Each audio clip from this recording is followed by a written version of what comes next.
Welcome into the Paul Kuharsky podcast. I'm Paul Kuharsky of paulkuharsky.com here at the Scouting Combine in Indianapolis, Indiana. I've got three great interviews for you today. I'm sponsored by Zen Sports and Jaspers on West End in Nashville, part of 440 Sports. What I've got lined up for you here are three great conversations hitting on the Titans and the NFL draft. We're going to start with Pete Prisco of CBS Sports, go to Dane Brugler of The Athletic, and finally visit with Ben Solak of The Ringer. I think you'll really enjoy all three conversations. We'll dive right in. Pleased to be joined by Pete Prisco, who's never at a lack of things to say. We'll start off. Great, thanks for coming, Pete. Sure. Will Levis is a guy nationally who does not get a lot of respect. There's some quarterback lists that are ranking him below guys that haven't been drafted yet. You are very strongly on the other side. I think he's a star. I think he's going to be a star. He was my number one quarterback last year. Clearly, C.J. Stroud off to a great start. But I think when you look at Levis and what he can do, he stands in there, he takes the shots, he's smart, he's got a big arm. He's got some things to work on, obviously, accuracy being one of them. But man, he can flip the ball. And I think the toughest thing for a quarterback is to be able to stand in and take contact, hit after hit, and make the throws. And he proved last year with that bad offensive line that he could do. The Titans offensive staff was not great in Mike Vrabel's last year. Now you got Brian Callahan on offensive mind. The first offensive coach for the Titans since Ken Wisenhunt, and certainly Wisenhunt had his issues. People excited in Nashville about finally having, a quote-unquote modernized offense without this looming, if you have a good coordinator, he's going to leave kind of thing, a play calling offensive coach. How much do you think Callahan and his offensive brain trust will benefit Levis and be able to match it? Big time. I think it's a great hire. And I think when you look at the Titans over the years, and I'm talking go back 25 years, what's been their identity? Run the ball. Jeff Fisher's famous quote to you? Yeah, run it harder. What if you're second and 20? Run it harder. And that's been their identity. And so I think you need to get away from that. You need to get with the times, and I think Callahan will allow that to happen. So we'll spin off of that. Derrick Henry heading to free agency, 30. A lot of tread on the tires. Though his first 2 years, he didn't carry a lot. He's obviously carried a lot. The way people are using running backs is different. Callahan's going to want a route runner. Tajay Spears, who looked pretty good. Titans already paying $4.7 million in dead money from voidable years. What are you imagining Derrick Henry's future is? What do you imagine Derrick Henry's market is? I don't think it's going to be a great market. I mean, running backs. I mean, there's not a great market for any of them. You draft them, you run them into the ground, you draft another one. They ran Derrick Henry into the ground, and now they're going to get another one. So it's cruel. It's a cruel business for an NFL running back, but that's the reality of it. I think they go in a different direction. You get another guy to complement Spears, and I think it'd be fun. Do you think, like I do, that Henry's situation doesn't get resolved until like July? Probably. It's going to take a little time. Titans fans are going to have a really hard time with that. But he kind of said goodbye to him. He knows it. Yeah. Do you think he winds up in a place like Baltimore, which seems like the kind of fit, but also they're very smart in terms of the young thing that you're talking about? With what kind of contract you get. I mean, because he's a back who's at the end, and he is at the end because running backs go off the cliff quickly when they get to his age. So you got to be careful with the contract. All right, let's turn to the draft. I'm going to list for you four guys. I want you to put them in order because I think the Titans' number 7 pick is one of these four: Malik Neighbors, Rome Odunze, Joe Alt, and Olu Fashanu. Okay, if I had to pick that group, it's Neighbors. I think Neighbors is close, if not better, than Marlon Humphrey. I love Neighbors. He's got the wiggle, he's got the speed. He's going to be a big-time player. He's clear one in that group. I'd probably put Alt at 2. Strong physical tackle. Not quite as physical as his father was, by the way, because nobody is anymore, but the physical tackle. Then the kid from Penn State would be 3, and then Odunze would be 4. And was much improved last year. The year before, not very good, I thought. Do you think all 4 of them are worth 7? Probably not Odunze in my list. The other 3 I would consider them. And if I'm the Titans and I hired Callahan and the father, I'm getting an offensive line. And as bad as they need that speed, and they need to upgrade that speed with that quarterback, you got to protect that. Find a receiver in the second that's deep. Correct. You can find this. Does Brock Bowers come anywhere No. into your thinking? No, absolutely not. What range is Brock Bowers going? 15, 10 to 15. Is he going to be, a guy that ends up mentioned with these great tight ends? Well, I mean, if you look at the tight end position last year, let's go to the championship games. Kittle, not a first round pick. Porta, not a first round pick. Mark Andrews, not a first round pick. And Travis Kelce, not a first round pick. So, And all tremendous. all tremendous. I mean, if you're There looking were a for ton the of them. next tremendous tight end, is somebody reach for that? And there were a ton of them. And then you go to the top 10 picks. Well, picks didn't work out, right? I mean, a lot of guys haven't worked out that spot. So don't take them too early. No. What do you think of Callahan, Carthon as leadership duo in the AFC South? To be determined. I mean, we don't know. Everybody always says, "Oh, this guy's a good offensive coach." Until you get in a room and you're a leader of men and the coach of coaches, you don't know what they're going to do. None of them. And it's always been that way. Everybody says, "Oh, he had great success as a coordinator." So what? It doesn't matter. You got to be able to lead the room, lead the men, and you got to be able to coach the coaches. The trend very much in this hiring cycle towards this collaborative, everybody's going to be nice and So the Eagles get get- along. So the Right. Eagles get the win. Yeah, but are you surprised how far that trend went to the point where Belichick's an extreme, but didn't get but one look? Vrabel is not as much a Belichickian guy as he maybe was portrayed in this. Maybe got caught up in the Bill stuff, wound up with no job. It seems like they really swung to that side. Well, And yeah. is it going to swing back as soon as next year? Well, I think the job's too big for that one guy. The dominant guy is. I think the job always has been too big, at least in the last 15 years. But I don't think Vrabel's looking No, to get you. Vrabel, He no. just wants I'm to surprised focus. Mike's not a coach. Mike's a good I think football everybody. coach. I mean, if you want a guy that's going to come in and put something into leading that locker room, that's him. He could do that. And look, is his offense sometimes a little outdated? Of course it is. He'd have to get with the times. Yeah, but give him also personnel that where Right. he doesn't inherit a great Right. running back. Right, or an offensive line that can't block. I mean, yeah, I get it, but I think when you look at it, Mike should be coaching the field. He will be. Give me your surprise guy in this draft who you think maybe he's under talked about at this point is going to be a stud. Like a down the line guy or one of the first round guys. Just your guy.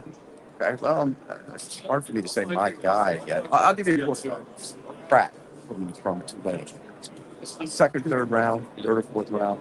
He's going to end up being, when he gets with like one of the 49ers offense, he's going to end up being How about a sneaky free agent?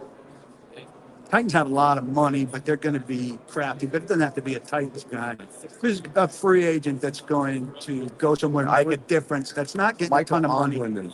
Yeah, yeah. If I'm the Is he a team, tackle or a guard? I think he's a guard. Yeah. Play tackle last year, and he was good at it, but he's a much better guard. If I'm the Titans, I would. Yeah. I'm thinking the Titans could do a lot of damage on the offensive line, just not at left tackle in free agents. No, you draft that left tackle. If Titans can fix their offensive line quite easy.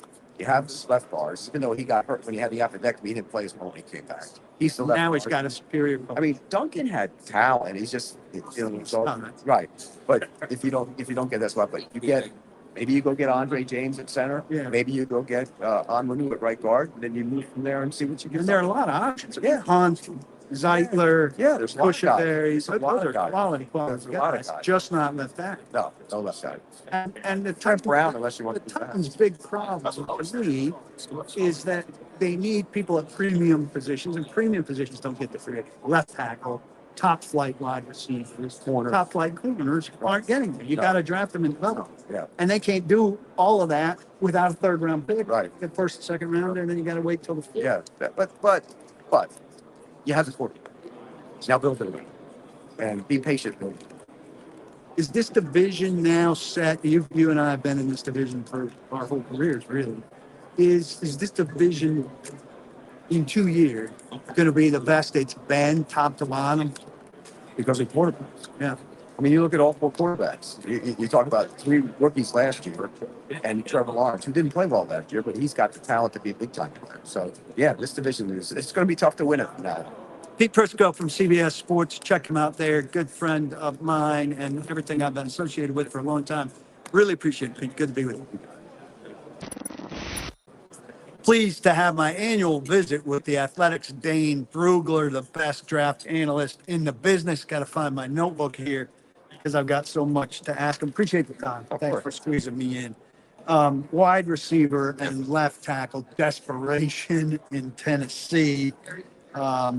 If you're waiting for one till the second round, popular opinion seems to be wait on the wide receiver, even though you can get a premier wide receiver at 7. You agree Maybe. with that thinking? If one's there for you at 7, maybe. There's a good chance we see top 3 receivers off the board in the top 6. I think that's very quarterback, receiver. Wouldn't be shocked at all if that's the first 6 picks. Wow. And if that happens, it makes your decision easier. Yeah. But wide receiver will stretch more than tackle. There's no doubt about it. We're going to see a lot of tackles go in the first round. Then there's a drop. And I don't think you feel great about the tackle that will be there for you in the second round. So I'm of the belief that in the first round, you take the best player. You take who is going to best impact your roster.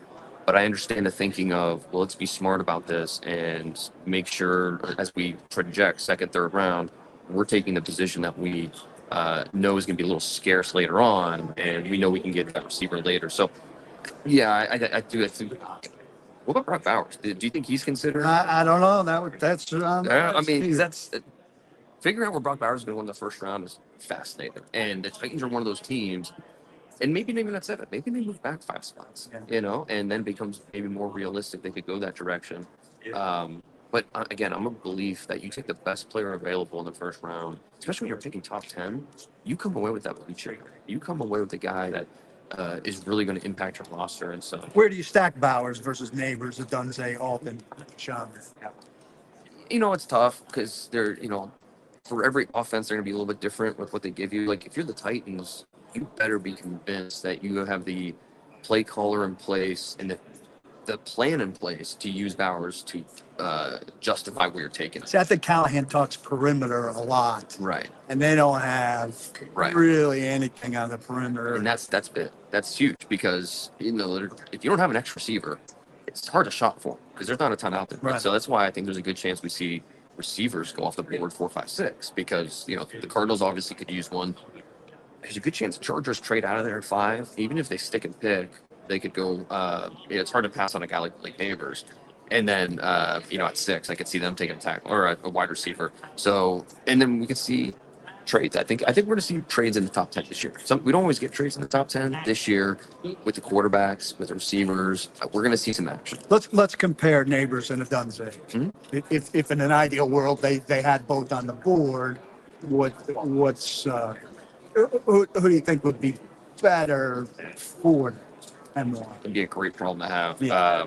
In my opinion, you cannot name the 3 best players in this draft without mentioning Malik Neighbors. Can't do it. He's that good of a player.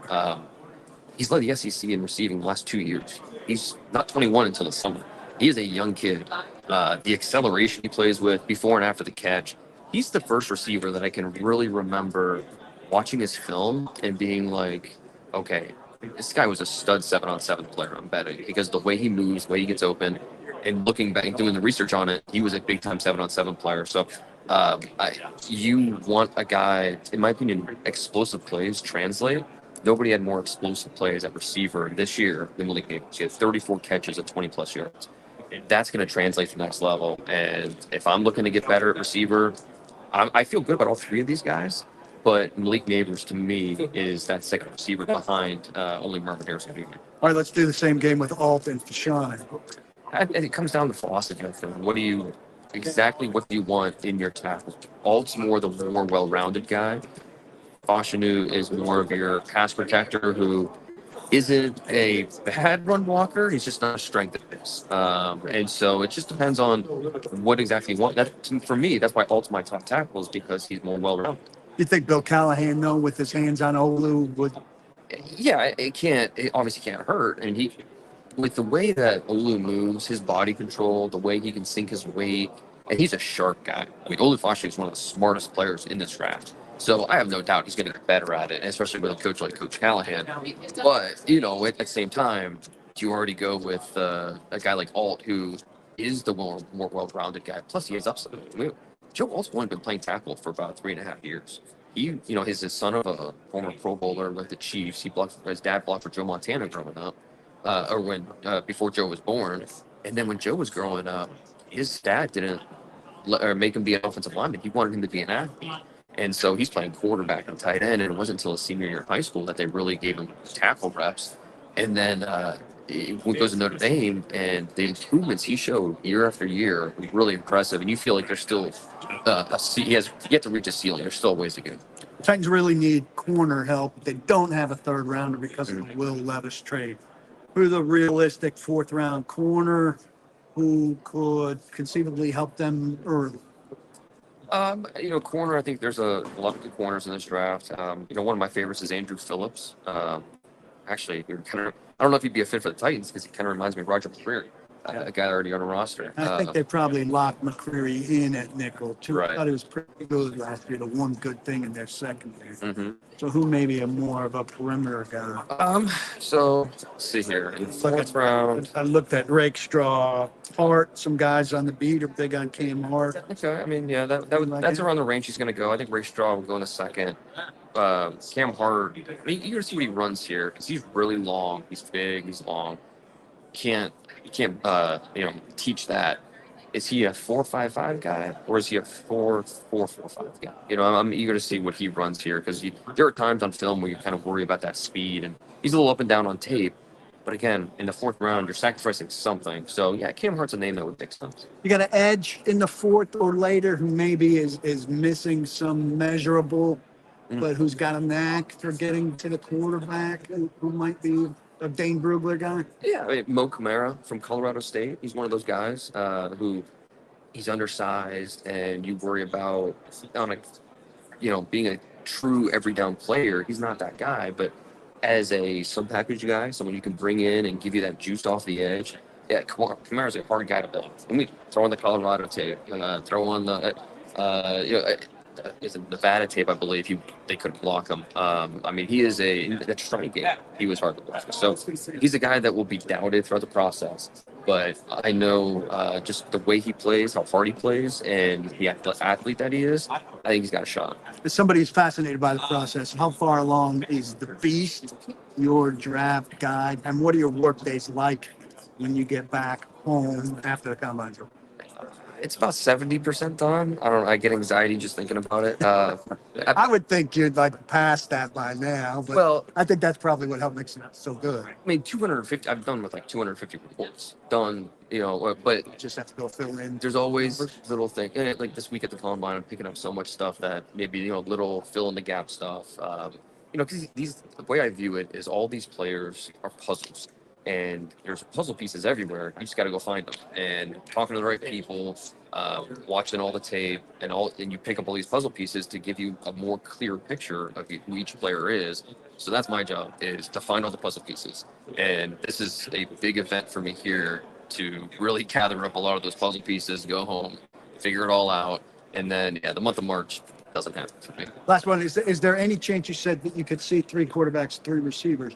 Mhm. Any chance a 4th quarterback could draw a trade to Yep. 7? Absolutely. I think that's what I was referring to. If they say the Vikings at 11, and because I think 11, 12, 13, even 14 with the Saints in there. So Vikings, So it's McCarthy Broncos. we're talking about, probably. Yeah? Yes, right. And I think this is a big week for McCarthy. Obviously, the interviews he'll do well. He'll crush those. On the field with the top 3 guys not throwing, can McCarthy take advantage and really show out? I mean, C.J. Stroud last year was the best on-field passing session I've ever seen. Can McCarthy go out there and not have that type of performance, but still impress? He's got the opportunity. He's got the stage. But again, I think the interviews here, that's what's really going to set him apart. And those 4 teams, wouldn't be surprised if we see one of them try to trade up to 3 to get one of the quarterbacks. And if they can't, 5, the Chargers, 7, the Titans, some landing spots that make sense. Dane Brugler of The Athletic, kind enough to join me on the Paul Kuharsky podcast. If you are not reading him at The Athletic, you are not getting the full draft experience. Thanks a lot, my friend. I appreciate it. Anytime, thank you. We pause here to tell you about our sponsors. First off, Zen Sports. If you're in Tennessee and you're not betting with Zen Sports, you're missing out. You need to download their app, Zen Sports. Put in the code TN Paul, and make a bet of at least $10 with something of the odds of plus 500 or less.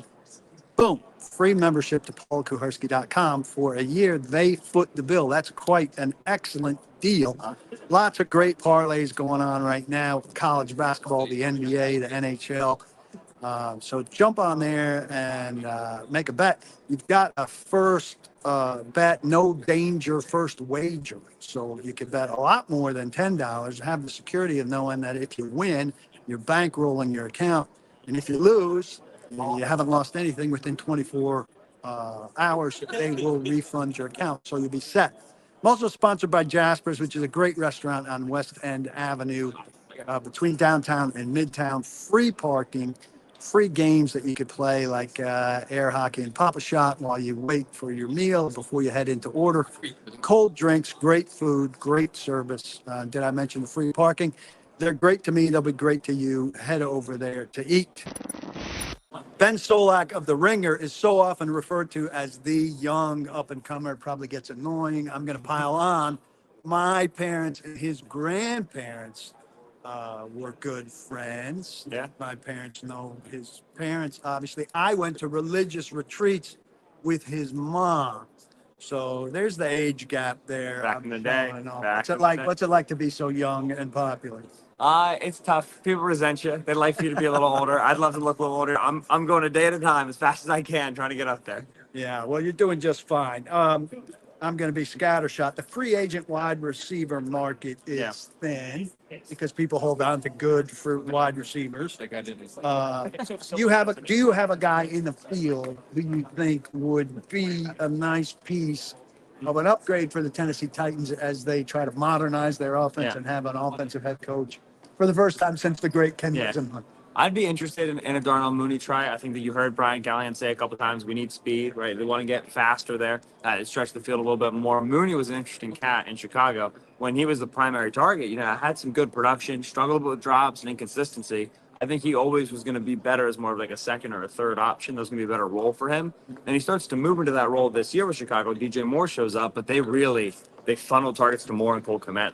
They didn't have a prolific enough passing offense to kind of actually support a wide receiver 2 or 3 like that. So Mooney in Tennessee, I think you can do a short-term deal with him, see if he can be that field-stretching big play guy for you, if he's consistent enough, veteran enough now that he's a little bit older. And if you need him to take on some higher target games, you have some injuries, got to step into wide receiver 1 role. He's done that before. And Tyke Tolbert, his position coach, is now with the Titans. I don't know if we have a sense of whether he was part of limiting Mooney in Chicago or if he says, hey, this is a guy that can help us here, but interesting connection nonetheless. You've got Josh Jacobs as your first running back amongst this really big veteran class. Yeah. It's going to be really interesting to see how these guys shuffle out.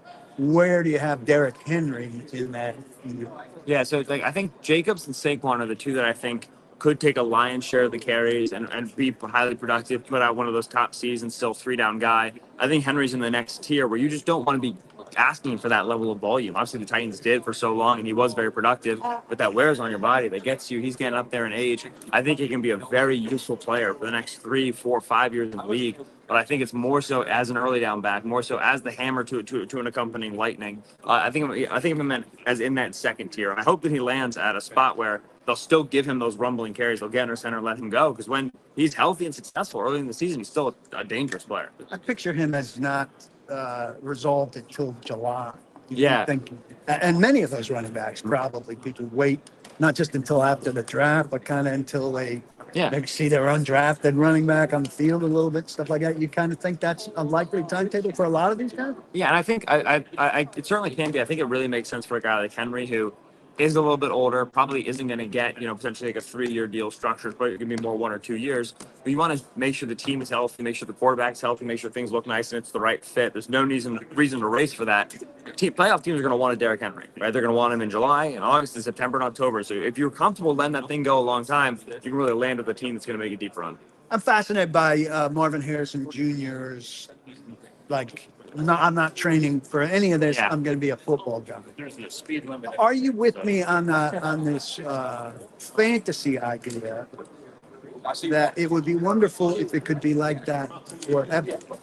So they're dropping their lives to become track guys for 3 months. Right. Basically putting real football on hold. I asked Chris Ballard about this, and he said, well, they're still training to run. But I asked Callahan about it, and he was like, well, we need to see this stuff, so they need to do it. Wouldn't it be great, though, if they didn't need to see this stuff and they could Right. watch the football and these guys could do football? Yeah, absolutely. I think with the thing about Marvin Harrison Jr. is he's got top 5 tape. He's got NFL pedigree, so he's as secure as you can be in the body of work right now. Hey, I'm going to go be a good pro, so I don't need to mess with this. You got a round 4 guy, and he can make money by putting a good 40 out there, but putting a good broad jump out there. And so for a lot of the guys who don't have the pedigree and they don't have the elite tape, like this is a legitimate opportunity to put good testing numbers out there to move your stock up in class. But for more and more of the top guys, I think Marvin Harrison, I'm not going to mess around with my Achilles, my ankle, my ligaments. I know I'm good at football. I'm going to stay ready for football. I'm not going to train my body to do something else. That's intuitive to me. That makes sense. So Harrison might start a little something over time. If enough guys go that direction, and maybe this is a 10-year movement, Yeah. whatever, you think we get to a point then when the league entices them maybe by paying for a combine performance? Or do we think these NFL fans are just turning on the TV anyway and they'll watch the 4th rounder run?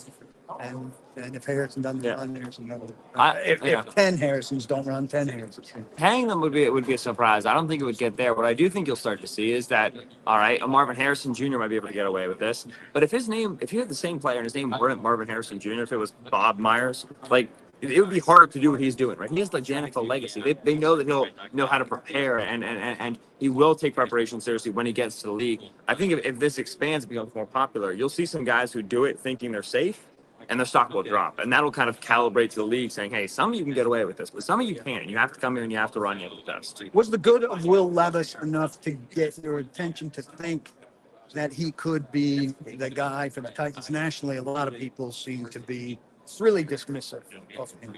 Yes, it was. I want to see it another year, right? I'm not, starting to sketch out what the second contract looks like just yet. But no, there were stretches, especially, tough offensive line play, wide receiver injuries. Levis had to kind of sit back there and play like a screen, dink, dunk, and shot offense. I think they want to be more than that. But Levis was tough throughout that. He had moments of good accuracy and good aggressiveness and playmaking ability down that. He had a couple of, at the Atlanta win, the Dolphins win, he had stretches of runs. You say, okay, like this is what it could look like. This could work. There's absolutely enough there with Levis. And you say, okay, let's give this guy a nice year on Brian Callahan, full season. He's starting taking all the ones reps.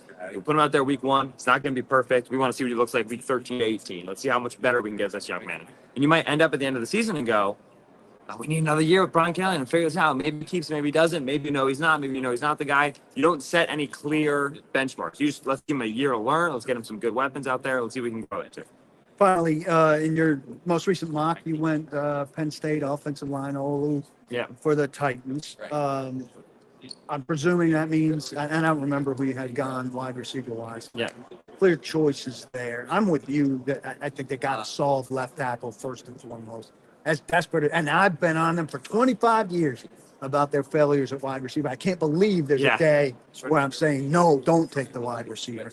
But you've got McCarthy going 8 to Atlanta. Do you think that there could be a scenario where somebody wants to get the 7 for McCarthy ahead of Atlanta and then puts the Titans in a situation where they could still maybe get their guy a little lower and maybe recoup, they don't have that 3rd rounder because of Levis. Yeah, absolutely. I think there's a little bit of a tricky draft to trade back in because I don't mind going further back than go 13, 14, 15. Once I start to get to the late teens into the 20s, I don't want to go that far back. I think there's a pretty steep drop off in the first round. And so I like, 7 to 13, the Vikings come up and get their guy. 7 to 11, the Broncos come up and come get their guy. I'll move back a little bit and still take a top tackle. I don't want to be flying back in the first round this year. So I do think those worlds will exist. The Patriots at 3 and the Chargers at 5 are also both, I think, trade back teams. So you're going to have to drum up business for 7 up against those other contenders. Maybe they come back and then come forward a little bit, but I don't know. Rand Carthon's not super experienced like that. Yeah. Titans fans would really be fretting if they went to 14 and needed to come back up to get one of those primary tackles. Ben Solak of The Ringer, don't miss his stuff from now to the draft and beyond. One of the best there is out there. Appreciate you joining me. It's great to meet you finally after we've talked so much online. Thanks for joining the Paul Kuharsky podcast, everybody. Please subscribe, like, rate, and review. All of that means a great deal. I'll have a video for a video conversation with members shortly to discuss everything that's gone on here at the Combine. If you're not a member, you can't be part of that. You've got to sign up to get in on that. Remember, don't block the box and be sure to lock your locks.